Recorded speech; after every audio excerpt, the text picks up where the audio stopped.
Então, hoje a disciplina está relacionada à história da enfermagem. Nós discutiremos no decorrer desses slides as principais teorias e o processo de enfermagem, o conhecido PE ou SAI, que é a sistematização da assistência de enfermagem.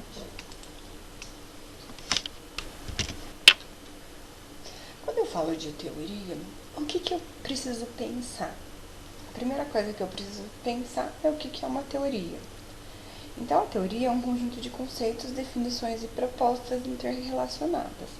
Essas teorias, elas formulam leis, elas explicam os fenômenos, elas testam as funções e refletem no domínio prático.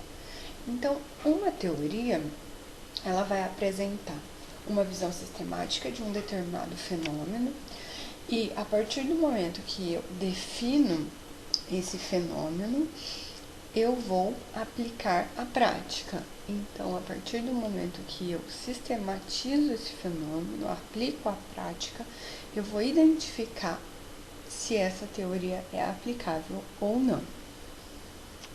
É extremamente importante a gente entender essa definição para que nós possamos entender o que as teoristas de enfermagem elas abordavam e elas se tratavam anteriormente, desde 1960.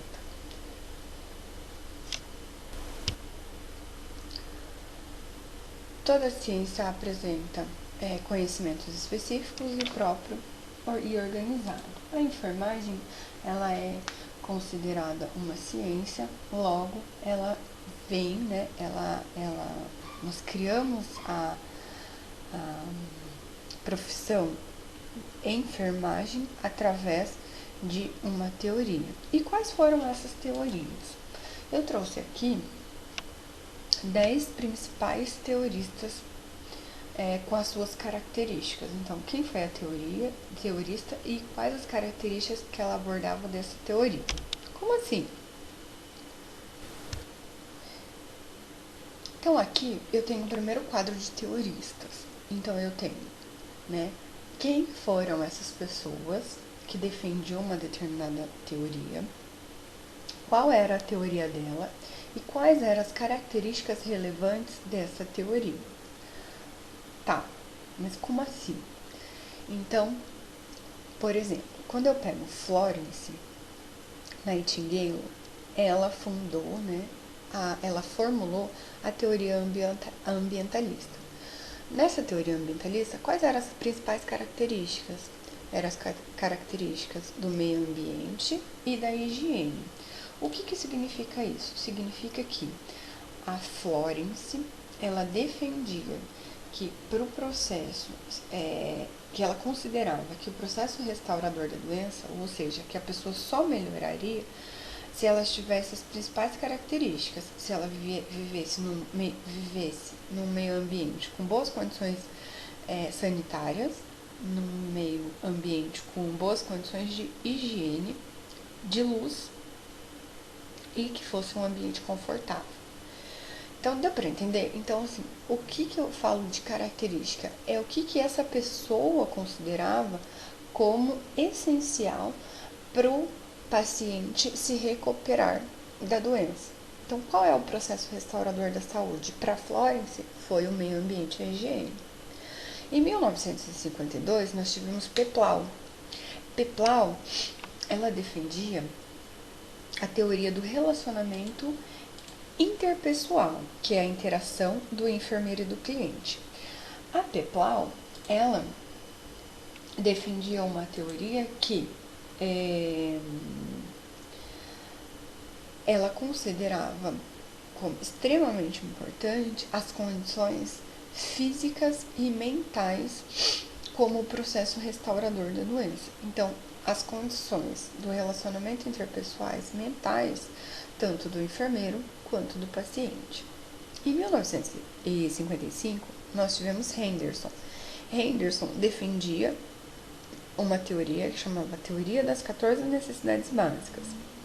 Então, ele considerava que a independência do paciente fosse um processo restaurador da doença.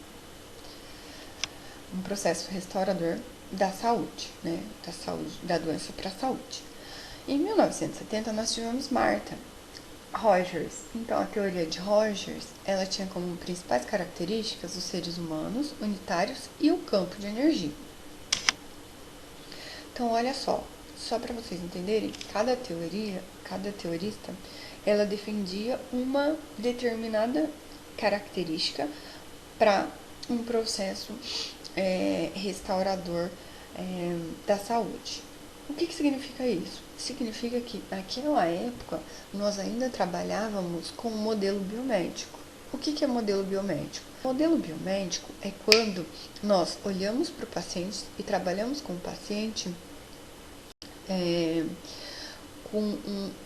a fim de trabalhar com ele apenas na cura. Então, esse paciente ele tem uma dispneia, uma falta de ar. Nós vamos trabalhar com condições apenas na falta de ar. Nós não vamos olhar esse paciente como um todo, ter uma visão como um todo. Nós vamos olhar para ele só como um paciente respiratório. Mas por que está gerando essa falta de ar, essa dispneia nesse paciente? Pode ser alguma coisa psicológica? Pode. Então, quando eu olho para o paciente como um todo, eu consigo identificar a causa da patologia. Quando eu não tenho esse olhar, a gente apenas olha para a cura, nós trabalhamos com modelo biomédico. E é isso que acontecia. Então, aqui, como a gente determina, cada teoria determinava que nós tínhamos que olhar para o paciente apenas para um ponto, para o processo restaurador da saúde. Então, só para nós olharmos, para que a gente possa observar como mudou, né? Hoje a gente já olha para o paciente como um todo. Mas vamos lá, vamos seguir para os demais teoristas. Nós temos, então, a Callista Roy, que defendia a teoria da adaptação, ajustar o paciente a se adaptar às mudanças. Então, as mudanças, por exemplo, de condições hospitalares. Então, ela considerava e ela defendia que se você ajustasse para que aquele paciente se adaptasse no momento da hospitalização e se sentisse em casa, ela considerava como um processo restaurador da doença, da saúde. Nós temos a Dorothea Oren, que defende a teoria do autocuidado, déficit, autocuidado e sistemas de enfermagem, então o autocuidado total desse paciente. Nós temos ainda a teoria de King, que defende 3 sistemas, o pessoal, o interpessoal e o social. Nós temos ainda a teoria de Leininger, que coloca como a enfermagem emergente, o Watson, a teoria do autocuidado transpessoal, e Wanda Horta, a teoria das necessidades básicas humanas. Então, cada uma dessas teoristas, elas foram extremamente importantes para a época, porque elas defendiam uma teoria e dessa teoria tinha uma característica específica. Então, todas elas foram extremamente importantes, porque naquela época nós não tínhamos ainda uma visão holística do paciente. Então, através dessas teorias, o processo de trabalho, ele ia se aperfeiçoando. Mas então a Florence defendia o meio ambiente, o Watson defendia a relação e o comportamento humano. Então, e se a gente juntasse essas duas coisas, né? Como é que seria o processo restaurador da saúde desse paciente? Melhoraria? Não melhoraria? Então, cada uma foi extremamente importante, porque cada teoria, com o passar dos anos, ela foi mostrando a importância das características que precisariam ser identificadas desses pacientes. Para quê? Para que a gente tivesse um processo restaurador de saúde total, né? Para que nós pudéssemos olhar para esse paciente com uma visão holística e não apenas um modelo biomédico em determinada situação, né? Ou na doença. Então, elas foram extremamente importantes e é importante que a gente conheça. Entretanto, tem duas teorias extremamente importantes que elas permaneceram e que, se nós pegarmos ela na íntegra, né? Se nós realizarmos a leitura na íntegra, nós conseguimos observar que tanto a teoria da Florence Nightingale e a teoria da Wanda Horta, ela passa ela agrupa um conjunto de características de todas as outras teoristas, de todas as outras 8 teoristas. Então, até os dias atuais, nós trabalhamos muito com essas duas. Né? Hoje, nós trabalhamos muito com a teoria ambientalista. Eu mandei um link para vocês já na semana passada, que Nova York publicou acho que no jornal do New York Times, sobre as condições de ambiente para atender os pacientes portadores do novo Covid-19. Então, como é que nós podemos perceber que é extremamente importante hoje uma assistência limpa e segura, que é o que Florence defendia lá em 1859. Então, ela defendia que é função da enfermagem equilibrar esse meio ambiente com o intuito de conservar uma energia vital para o meu paciente, né? Para que ele possa se recuperar mais rápido da doença. Então, eu preciso priorizar o fornecimento de um ambiente estimulador para desenvolver essa saúde. Então, nós podemos perceber que ela tem ainda uma grande importância para nós. Outra teoria importante é a teoria da Wanda Aguiar.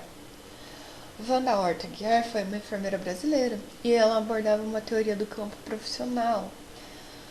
Na segunda metade de 1960, ela embasou a teoria da motivação humana através de um teorista, o Maslow. Por que ela utilizou um teorista para defender a sua teoria?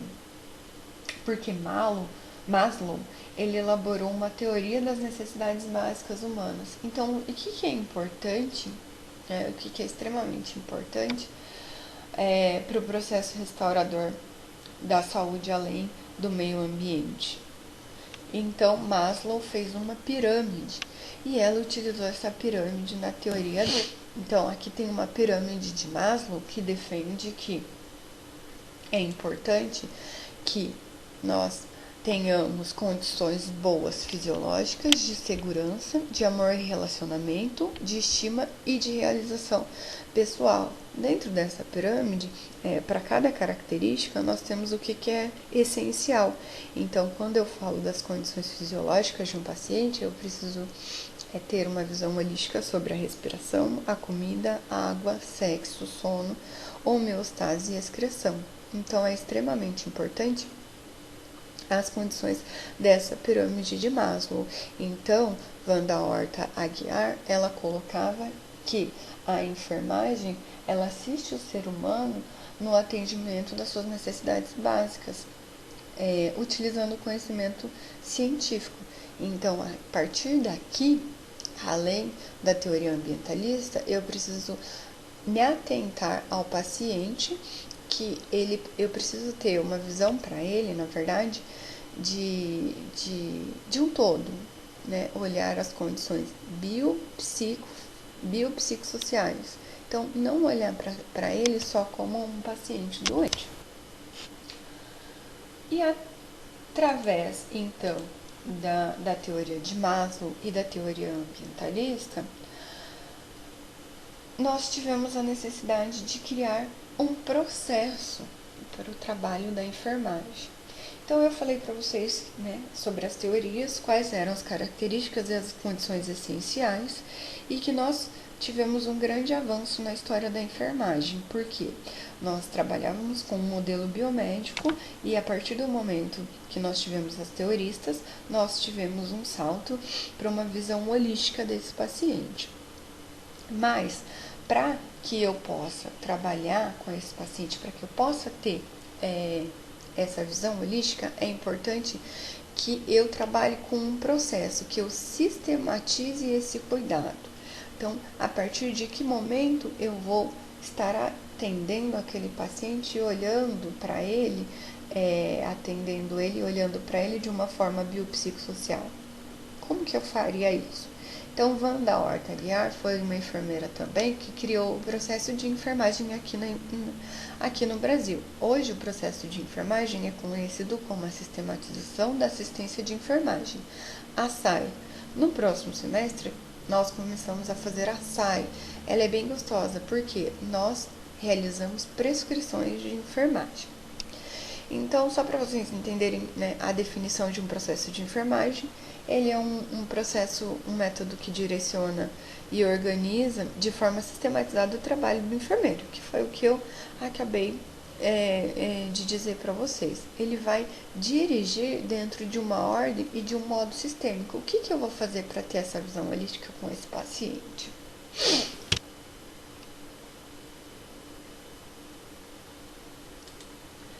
O processo de enfermagem ele foi descrito desde 1955 e o processo de enfermagem de 1955 a 1963, nós tínhamos 3 fases desse processo extremamente importante. Então, naquela época defendiam que nós tínhamos que fazer o levantamento dos dados, o planejamento e a implementação de ações desse paciente. Então, teoristas defendiam naquela época que nós deveríamos, então, conversar com esse paciente, fazer o levantamento do diagnóstico atual, então, as queixas principais, desde quando ele está sentindo aquele mal-estar, tem comorbidades na família, outras doenças, é alérgico a alguma medicação? Então, eles defendiam que era extremamente importante o levantamento dos dados. A partir daí, nós planejaríamos uma assistência para esse paciente. Ele está com falta de ar e a família está passando por condições difíceis, o pai morreu por Covid-19. Então, o que eu vou planejar para que esse paciente tenha uma boa recuperação? Olha, eu preciso trabalhar no psicológico dele. E aí eu implementava isso. Então, teoristas defendiam que era extremamente importante que nós sistematizássemos essas 3 etapas, tá? A etapa do levantamento, do planejamento e da implementação. A partir de 67, foi constituído que o processo, para que o processo ele tivesse uma boa eficácia, acrescentássemos mais uma fase dentro desse processo. Então, ficou como realização do levantamento de dados, o planejamento, a implementação e a avaliação. Nos anos 70 até os dias atuais, foram acrescentados ainda a fase, mais uma fase para esse processo. Então, quais são elas? Levantamento dos dados, planejamento, implementação, avaliação e o diagnóstico. Então, nós trabalhamos até os dias atuais com essas 5 etapas do processo de enfermagem ou da SAI.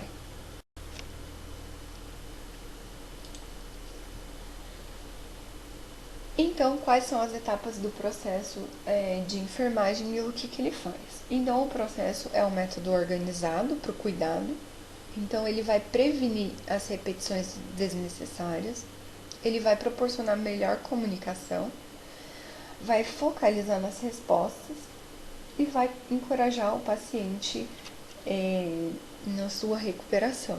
Ele vai auxiliar ainda o enfermeiro a definir o seu papel e o papel dos outros membros da equipe. Tá? Então, esses são os benefícios do uso do processo da enfermagem. Vamos falar de uma forma mais clara. Então, a partir do momento que eu faço a coleta dos dados ou o histórico de enfermagem do meu paciente, eu vou identificar informações cruciais para o processo de enfermagem. Então, por exemplo, queixa atual, uma dispneia aguda. Então, qual é o diagnóstico da enfermagem? Então, além da dispneia, o que eu identifiquei na coleta dos dados. Eu identifiquei que esse paciente perdeu uma mãe, perdeu um pai, eu identifiquei que esse paciente largou da mulher. Então, eu identifiquei várias questões psicológicas também. Então, qual é o diagnóstico de enfermagem? O diagnóstico de enfermagem ele é muito diferente do diagnóstico médico. Nós trabalhamos com o diagnóstico através das necessidades básicas humanas do paciente. E nós fazemos diagnóstico através de um livro que chama Nanda. No terceiro semestre, nós vamos trabalhar só com esse livro, do terceiro semestre até o final, para que vocês possam encontrar e realizar o diagnóstico. Realizei o diagnóstico, eu vou fazer o planejamento. Então, dentro do meu planejamento, eu preciso atender todas as necessidades que foram coletadas no histórico. O que eu vou fazer para a dispneia? O que eu faria para as condições psicológicas, para a perda, para que ele pudesse se recuperar dessa perda. A partir daí, eu vou implementar. Então, um paciente dispneico, eu vou orientar a equipe de enfermagem, técnicos e auxiliares, a ofertar oxigênio, né, de tantas em tantas horas. Eu vou orientar, vou encaminhar esse paciente ao atendimento psicológico. Eu vou orientar que acompanhe as condições fisiológicas desse paciente. Então, isso é implementação, é o que eu vou prescrever para a equipe de enfermagem, técnicos e auxiliares executarem. E a partir daí eu vou avaliar. Então, planejei oxigenoterapia para esse paciente de contínuo. Amanhã eu vou chegar, essa oxigenoterapia teve melhora? Não teve? Então eu vou poder fazer essa avaliação. Então, o processo de enfermagem, ele sistematizou tudo isso, né? Ele traz muitos benefícios, tanto para o paciente como para a equipe. Porque, além de eu planejar e implementar, a equipe que vai pegar o plantão posteriormente, ela vai saber tudo o que foi realizado ali com esse paciente. E o próximo enfermeiro que está vindo, ele pode realizar essa ação, essa avaliação e perceber e identificar se aquilo está sendo bom ou não para o paciente, se precisa ou não mudar aquela conduta. Então, o processo de enfermagem é extremamente importante. Então, conforme eu havia dito para vocês, hoje o processo de enfermagem é conhecido como a SAI, Sistematização da Assistência de Enfermagem.